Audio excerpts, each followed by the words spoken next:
Shanti Shanti. Second Mundaka, first chapter, first sloka. Tadetat satyam yatha sudiptat pavakat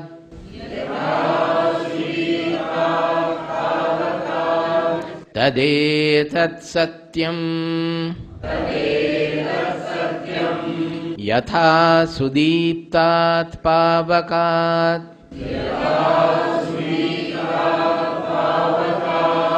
Visfulinga sahasrashah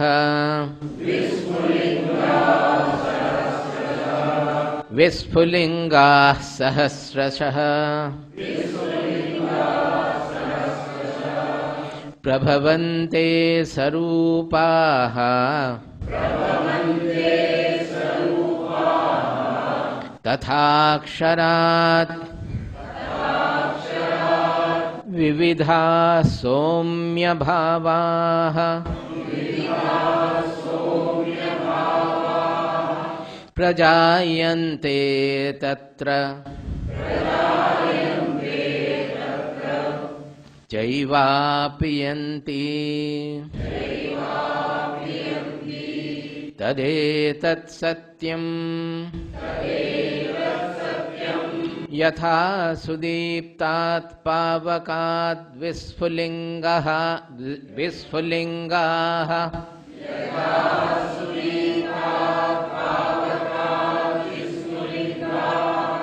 Sahasrashah prabhavante sarupaha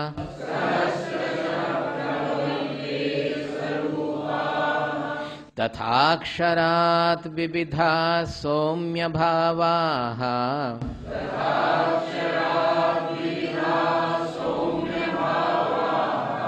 Prajayante tatra chaivapiyanti.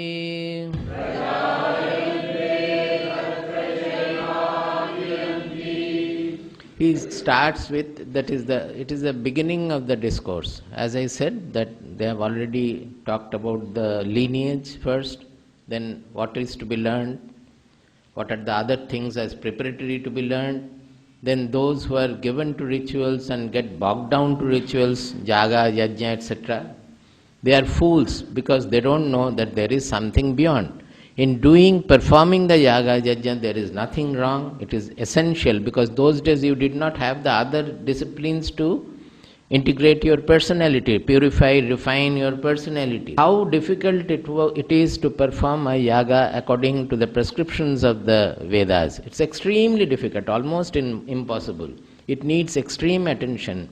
And the end of it, all the yagas ended with dana, where you have to give at almost like becoming pauper. There are, in Kalidasa he has written about Raghuvamsha Raja, where when he has given off everything, he has nothing. He is welcoming a saint with a mrit patra, that to pour water on his feet, he is using a mud vessel, because all the gold has gone from the palace to the people.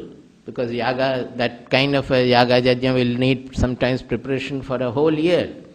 And it was a great economics also. The whole wealth was being distributed. Whenever the coffer of the king would be fulfilled, the ministers will come and tell Maharaja that its time has come to perform some Ashwamedha yaga or some big yaga, so that the wealth gets distributed amongst the people. So many artisans, so many other workers will work, the priest will chant, everybody in the country will be given a share to that. The whole wealth is to get distributed.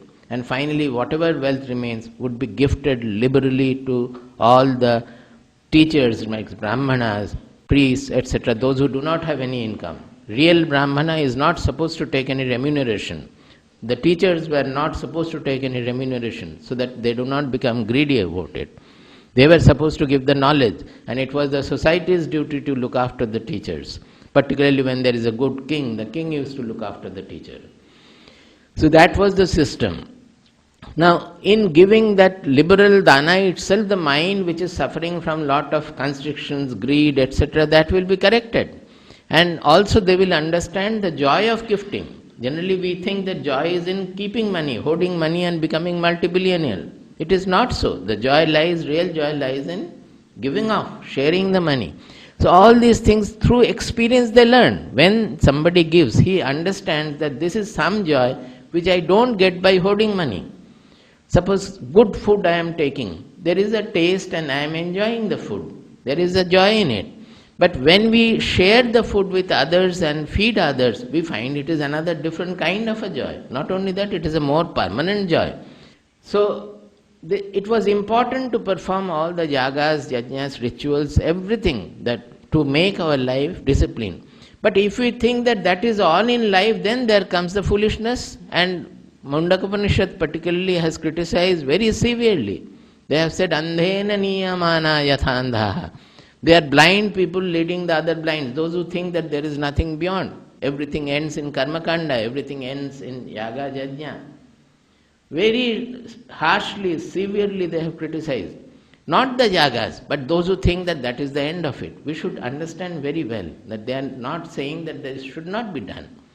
As I said, the primary class, when we pass, we are not going to demolish the primary class. It is necessary for others. But we should not think that our education ends at class 7.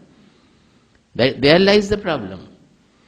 So, with this they have criticized the yagas and then said that therefore, yesterday we did Pariksha Lokan Karma Chitan, that a learned man should examine all the worlds, not only this world, whatever the other worlds, heaven, hell, etc., spoken of in the Shastras, that also they should examine. The Shastras, Vedas are speaking about the world.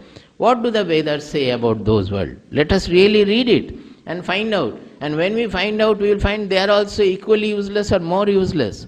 One thing is that after death you are having most of them. So nobody can ever verify, nobody have verified also. There is no way to verify. Neither you can prove nor you can disprove. You cannot say that there is no heaven. Can you prove that there is no heaven? Similarly, you cannot prove that there is heaven also.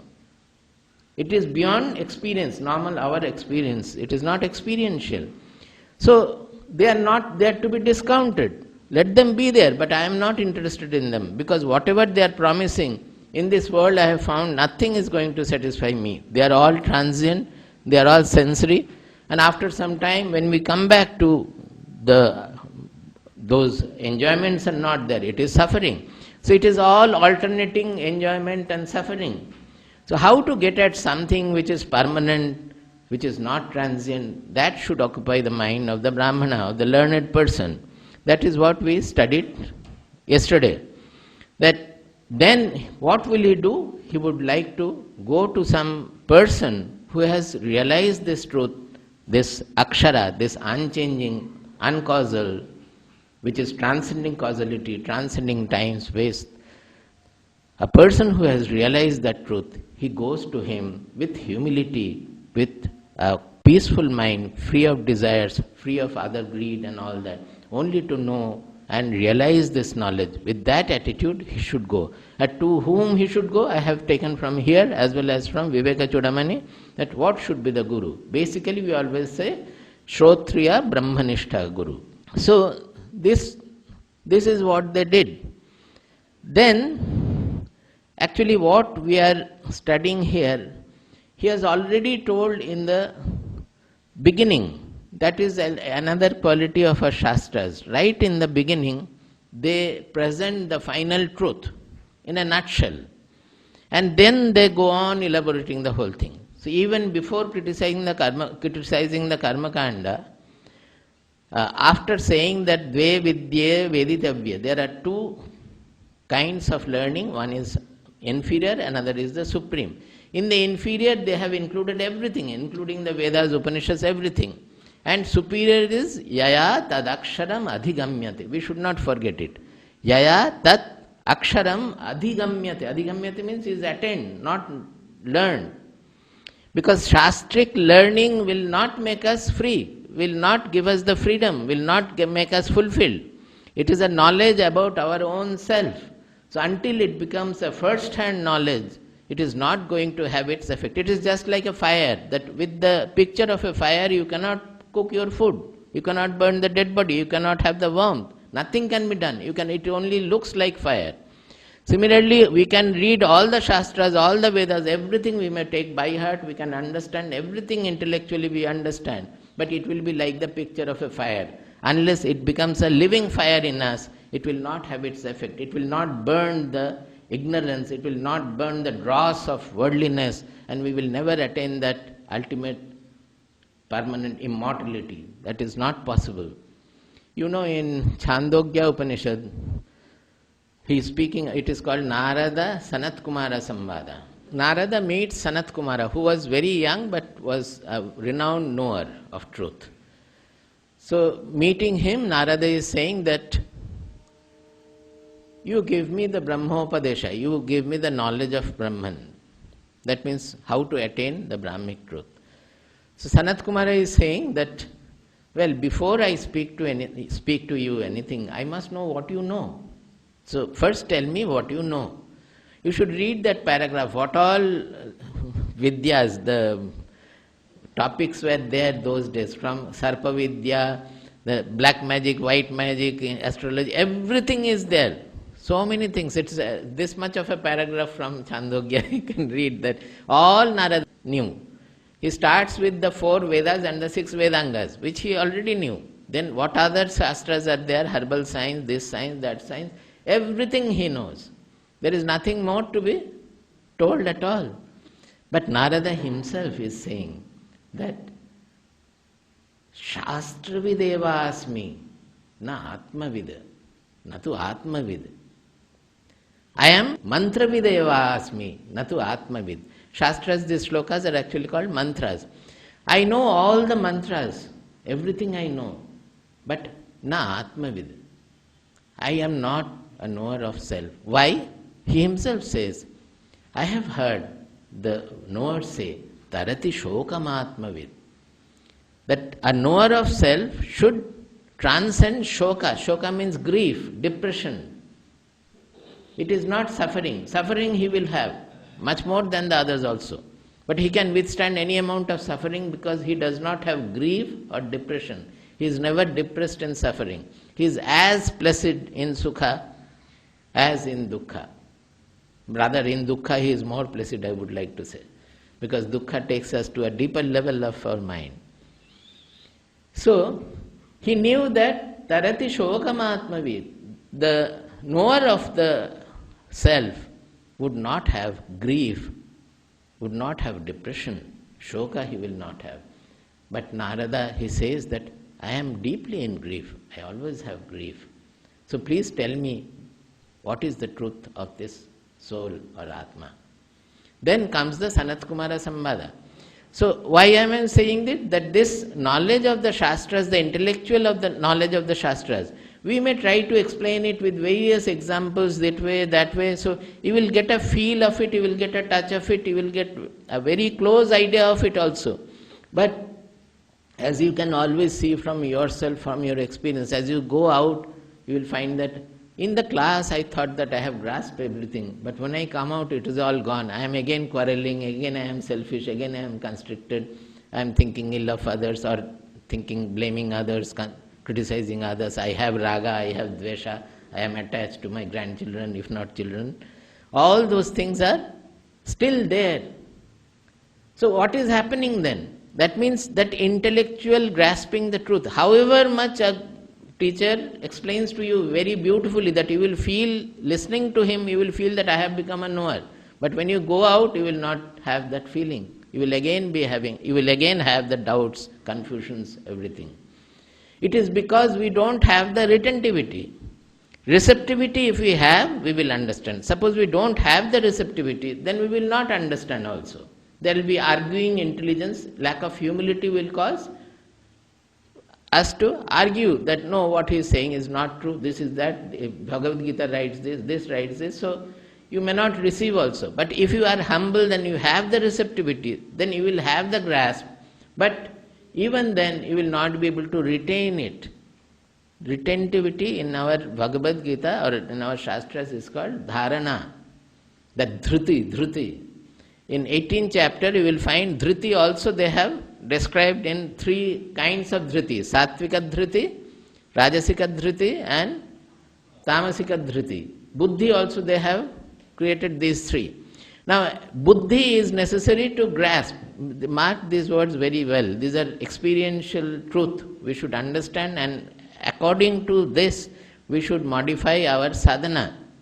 Unless we do the sadhana with the proper aim, proper understanding, the sadhana will not produce the result. So we have to perform the sadhana, we do the sadhana, pursue the sadhana properly. In buddhi, as long as the buddhi is rajasika, tamasika, it will be constricted, it will be egoistic. We will not be able to grasp the truth also properly. There will be dross in it. You will find that everything is going over the head. I am not able to grasp, this is not this is not that, etc. But if the buddhi becomes sattvika, then we will be able to grasp. But this sattvika buddhi must give rise to sattvika dhriti. Whatever the buddhi has grasped, unless our being cultivates lot of sattvika qualities, so that the dhriti becomes sattvika, that buddhi will be again overwhelmed by the other gunas from the personality. In understanding that what the teacher tries is the sattva guna he has through his words, through his thoughts, through his vision also. What he is trying to do? He is trying to permeate that, trying to cultivate that sattva guna in the listeners. And if they are attuned to the speaker, then they gain that sattva guna. You understand? It's a pure science if you think in this manner. That sattva guna is being radiated. And if you have the receptivity, you absorb the sattva guna. If you can absorb the sattva guna, you can understand, you can grasp the truth. Although you may not be able to analyze with your buddhi well, but you will find that you are getting a feel of it. Automatically the things are, sometimes you will find that there are people who do not understand English at all, but they understand. When they are in the discourse or so, they say that we understand, I can have it in my feeling. They get a peace, they get a calmness within, they get many things from that. Why? Because it is all the properties of sattva guna. If they are receptive and they can absorb the sattva guna which is radiated, then automatically they have certain experiences, they have certain things, although they may not understand the language very well. Even if you understand the language, what counts is this sattva guna permeation that makes you grasp. Now, even after grasping also, you will not be able to retain it unless your whole day, your practices, your work, your thoughts, they have undergone the transformation. The real sadhana lies in this wholesome transformation of our body, mind, intelligence, emotion, personality, the wholesome personality. That has to get completely metamorphosized, reformed, refined, transformed. There lies the sadhana. Sadhana is not in just meditating and having a thoughtlessness. Many people think that that is only the sadhana. That might be a help to understand the truth. But the real sadhana, why don't we progress? Because we don't want to change our lifestyle. We don't want to change our thoughts. We don't want to change our emotions. That is why we don't progress in spiritual sadhana. We must understand very well that unless we do this, we are not going to improve. We may have some samadhi, we may have some thoughtless state, and we will be in the same soup. We will come up again and again with the same confusion. The truth is not going to be permanently fixed in our mind and intelligence at all. That depends on our transformation of the whole being, which takes place through all our interactions by transforming our food to be... I wanted to say, I started with this because what Sanat Kumara said is the most important in his Upadesha is Ahara Shuddhau Sattva Shuddhihi Sattva Shuddhau Dhruva Smritihi Smriti Lambhe Sarvagranthīnām Vipramokshaha. These three, that it's long, but these three are enough. He says Ahara Shuddhau Sattva Shuddhihi Sattva Shuddhihi. Sattva means of which we are made of, our elements of our being, dhatu as we say. Sattva means our being. How the being becomes purified? Ahara Shuddha. By purifying the ahara. Ahara does not mean only whatever we are taking with the mouth.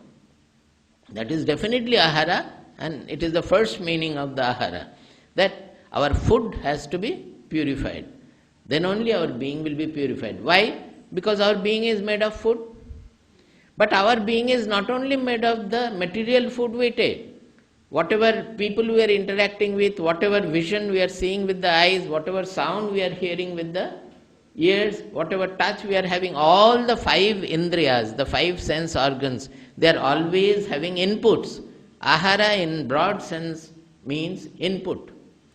So ahara shuddhi means purifying all the inputs we are having. Through our eyes, through our ears, through our skin, through our mind, through interactions. Whatever we are taking in, all the inputs have to be purified.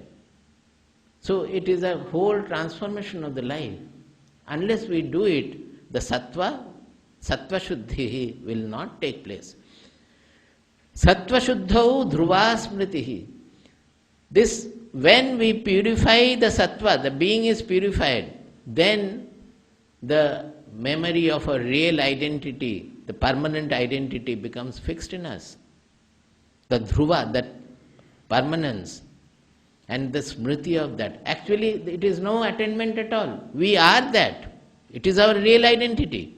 But because of the ragadvesha, our constant interaction with the multiplicity and being caught by the likes and dislikes we are suffering from or enjoying, that is creating an avarana, as Swamiji was explaining a few days ago. Avarana means a cover to that real identity. So we are not able to understand what is our real identity. So when this cover is removed, then it becomes clear. So it is not an attainment. By knowledge, the ignorance is removed, the cover is removed. By the sunlight, the cloud is removed. Then whatever was there, is there, will be there, that becomes apparent. That is why he says, Sattva Shuddhau Dhruva Smritihi.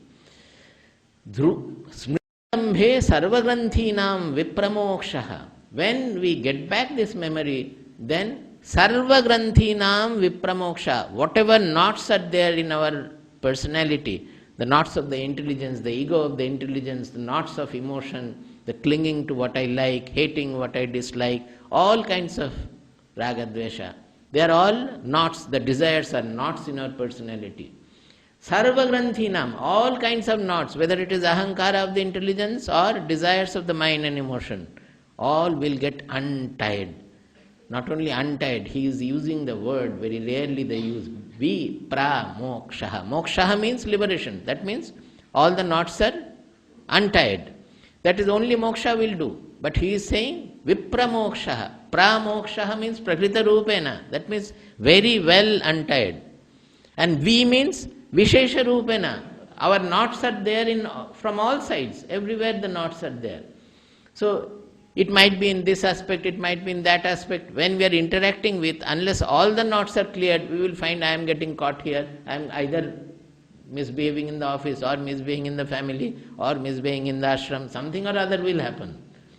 So vipramoksha means all kinds of knots will get very well dissolved or untied. This is what Sanat Kumara told Narada, who was already a great learned man and a sadhu.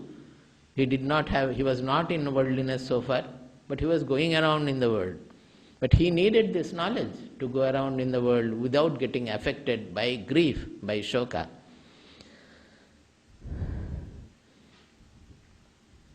So, the learning of the Shastras, the knowledge of the Shastras as we understand intellectually, it is not enough. But that only can be done by a teacher. What we have to do is the sadhana of completely changing our lifestyle, our habits and everything, and incorporate more and more of sattva guna in all our activities, not only food, whatever we are speaking, whatever we are hearing, the sound, what kind of music we are listening to, what kind of films or pictures we are seeing, everywhere it has to be there. Not only that, finally we have to go to a still subtler level. We have to look into our mind, the thoughts, they have to become sattvic. Unless the thoughts are sattvic, how can our actions become sattvic? Because whatever are there in the thoughts, they are getting expressed as our actions. So you will not be able to make your actions sattvika or purified unless the mind is purified, unless the thoughts are purified. So the thoughts, the bhava, the whatever mindset we have, all those have to be purified. And as the mindset where from the thoughts are coming, see, when I say mindset, it means the basic mind, the structure of the mind, from where the thoughts are radiations coming out. They are just like radiation. You have a red hot iron ball from which red radiations are coming out. You take the ball to blue hot, you make it further raise the temperature. Then the blue radiations come out. So whatever is the basic material, constituent material, according to that, the radiations will take place.